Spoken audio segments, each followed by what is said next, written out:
ನಮಸ್ಕಾರ ಸ್ನೇಹಿತರೆ. ಇತ್ತೀಚೆಗೆ ಮುಹೂರ್ತ ಕಂಡಿರುವ ಚಿತ್ರ ಈ ಪಾದ ಪುಣ್ಯಪಾದ. ಪೂರ್ಣಚಂದ್ರ ಫಿಲ್ಮ್ಸ್ ಲಾಂಛನದಲ್ಲಿ ತಯಾರಾಗ್ತವ್ರ ಈ ಚಿತ್ರ ಸಿದ್ದು ಪೂರ್ಣಚಂದ್ರ ಅವರು ನಿರ್ದೇಶನ ಮಾಡ್ತಾಯಿದ್ದಾರೆ. ಇದರಲ್ಲಿ ಆಟೋ ನಾಗರಾಜ್ ಹಾಗೆ ಮಮತಾ ರಾವತ್ ಅವರು ಪ್ರಮುಖ ಪಾತ್ರ, ಹಾಗೆಯೇ ಹಲವು ಕಲಾವಿದರು ಸಾಥ್ ನೀಡಲಿದ್ದಾರೆ. ಚಿತ್ರ ಮುಹೂರ್ತ ಆಗಿದೆ. ಹಲವು ಗಣ್ಯರು ಬಂದು ಚಿತ್ರಕ್ಕೆ ಶುಭ ಕೋರಿದ್ದಾರೆ.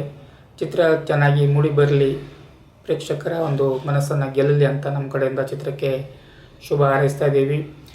ಈಗಾಗಲೇ ಹಲವು ಸಿನಿಮಾಗಳಿಗೆ ನಿರ್ದೇಶನ ಮಾಡಿ ಸೈ ಅನಿಸ್ಕೊಂಡಿರುವಂಥ ಸಿದ್ದು ಪೂರ್ಣಚಂದ್ರ ಅವರು ಈ ಚಿತ್ರ ನಿರ್ದೇಶನ ಮಾಡ್ತಾ ಇರೋದ್ರಿಂದ ಒಂದು ನಿರೀಕ್ಷೆ ಇದೆ. ಯಾಕಂತಂದರೆ ಈ ಟೈಟ್ಲೇ ಒಂದು ವಿಭಿನ್ನವಾಗಿದೆ, ಹಾಗೆಯೇ ಒಂದು ಕುತೂಹಲ ಮೂಡಿಸಿದೆ. ಟೈಟ್ಲ್ ಕೇಳೋದಾಗಲೇ ಒಂದು ಸದಭಿರುಚಿ ಚಿತ್ರ ಆಗುತ್ತೆ ಅಂತ ನನಗೆ ಅನಿಸ್ತಾ ಇದೆ. ಚಿತ್ರ ಚೆನ್ನಾಗಿ ಮೂಡಿ ಬರಲಿ, ಪ್ರೇಕ್ಷಕರ ಮನವನ್ನು ಗೆಲ್ಲಲಿ, ಸಕ್ಸಸ್ ಆಗಲಿ ಅಂತ ನಮ್ಮ ಕಡೆಯಿಂದ ಚಿತ್ರಕ್ಕೆ ಶುಭ ಹಾರೈಸ್ತಾ ಇದ್ದೀವಿ.